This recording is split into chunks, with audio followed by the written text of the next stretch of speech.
Assalamualaikum. Jadi hari ini kita akan belajar tentang teks deskripsi. Teks ini ada di buku pena jilid 1 untuk kelas 7. Jadi teks deskripsi materinya ada di kelas 7 semester ganjil.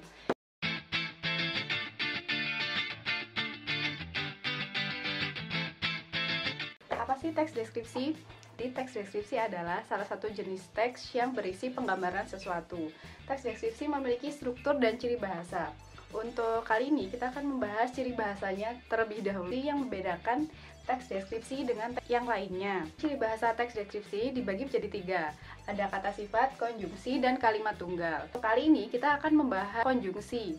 Jadi konjungsi dibagi menjadi 6.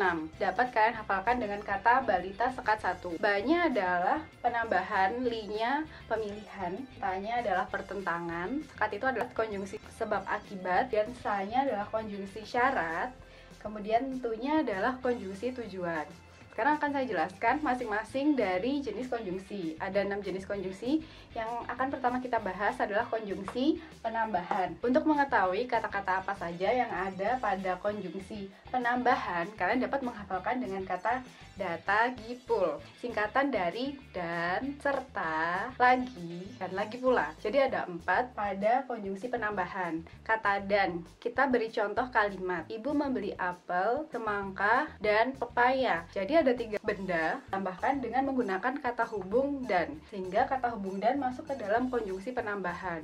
Yang kedua, konjungsi pemilihan. Hanya ada satu kata hubung, yaitu atau. Biasanya digunakan untuk pemilihan 2 benda. Misalnya, kalian dapat menjawab pertanyaan tersebut dengan memberikan checklist atau silang. Menjawab pertanyaannya tidak diberikan tanda silang atau checklist dua-duanya, jadi harus salah satu. Yang ketiga, konjungsi pertentangan. Dapat menghafalkan dengan singkatan napi, ki, dawal. Nah, namanya namun, pi-nya tetapi, ki-nya meskipun, dawalnya adalah sedangkan dan walaupun. Jadi ada 5 kata pada konjungsi pertentangan. Itu biasanya digunakan untuk menghubungkan atau menyatukan 2 kalimat yang berbeda. Contoh kalimat pada konjungsi pertentangan: ayah membuka semua jendela, namun ibu menutupnya kembali. Jadi ada kata membuka dan menutup yang merupakan pertentangan. Selanjutnya konjungsi sekat atau konjungsi sebab akibat. Bisa dihafalkan dengan singkatan bahika osioki. Nah, ba-nya adalah sebab, hi-nya sehingga, ka-nya karena, osi-nya adalah oleh sebab itu, dan oki oleh karena itu.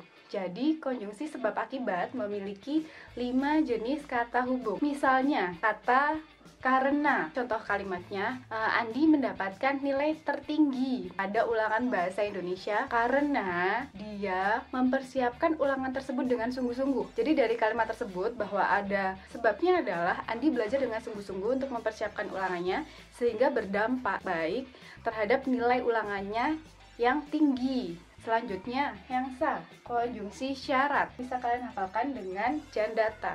Memiliki 4 kata konjungsi. D-nya itu jika, andai, andai kata, dan andaikan. Contoh kalimat dari konjungsi syarat: andai dia menuruti apa kata ibunya, tidak akan terjadi musibah tersebut. Jadi kalimat tersebut menjelaskan bahwa digunakan sebagai syarat. Oke, selanjutnya yang terakhir, untuk konjungsi tujuan ada 2 kata, yaitu kata agar dan supaya. Contoh kalimat dari konjungsi tujuan yaitu kita harus mencuci tangan dengan benar agar terhindar dari penyakit. Kita sudah mempelajari tentang teks deskripsi khusus konjungsi. Tetap semangat dan terima kasih. Wassalamualaikum warahmatullahi wabarakatuh.